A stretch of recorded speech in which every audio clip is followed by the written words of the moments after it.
If we look at the clinical features of Parkinson's, you can remember this with the acronym TRAP, which refers to tremors, rigidity, akinesia, and postural instability. Tremors is shaking, especially when resting. It often starts in one hand. There's rigidity, which refers to stiff muscles that make movement harder. Akinesia or bradykinesia is the slowness or difficulty of starting movements. Then there is postural instability, which includes poor balance, stoop posture, shuffling steps, or freezing while walking. The symptoms of Parkinson's disease are usually divided into motor and non motor categories.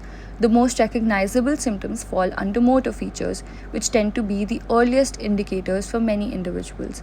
One of the hallmark features is resting tremor, usually starting in one hand and often described by patients as subtle pill rolling movement between the thumb and the forefinger.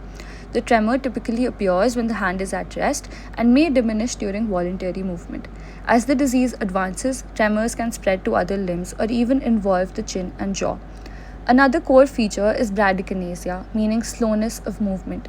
People often describe a sense of their body not keeping up or feeling like they're moving through resistance.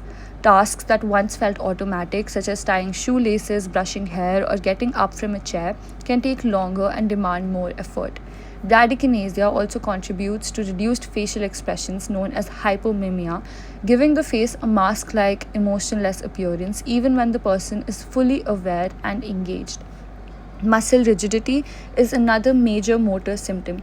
It can present as stiffness in the limbs, neck, or trunk, and many individuals report aching muscles or a sensation similar to cramps.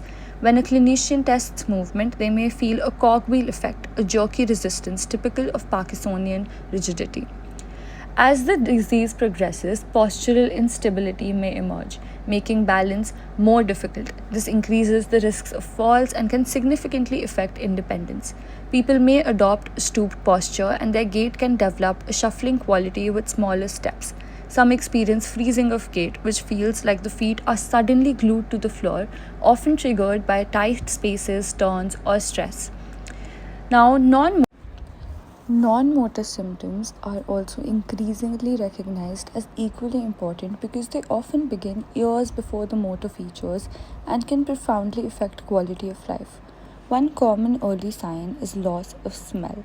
Many individuals do not connect this change to a neurological condition and may overlook it until later in the diagnostic process. Sleep disturbances are also widespread. People may struggle with insomnia, take frequent naps, or experience vivid dreams and REM sleep behavior disorder, in which they physically act out dreams due to a loss of normal muscle paralysis during REM sleep. Autonomic disturbances are also important non-motor symptoms. These include irregular blood pressure, excessive sweating, urinary urgency, and sexual dysfunction. Constipation, in particular, is extremely common and often predates diagnosis by years. Mood-related symptoms are also significant. Depression and anxiety are not merely emotional reactions to a diagnosis, but are tied to the underlying neurochemical changes in the brain. Cognitive symptoms can appear later in the disease, ranging from slow thinking to executive dysfunction, and in advanced cases, dementia.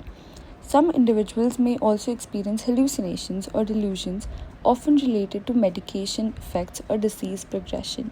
Overall, the symptom profile of Parkinson's disease is multidimensional, and effective management requires understanding both the visible motor features and the less obvious but equally important non motor ones.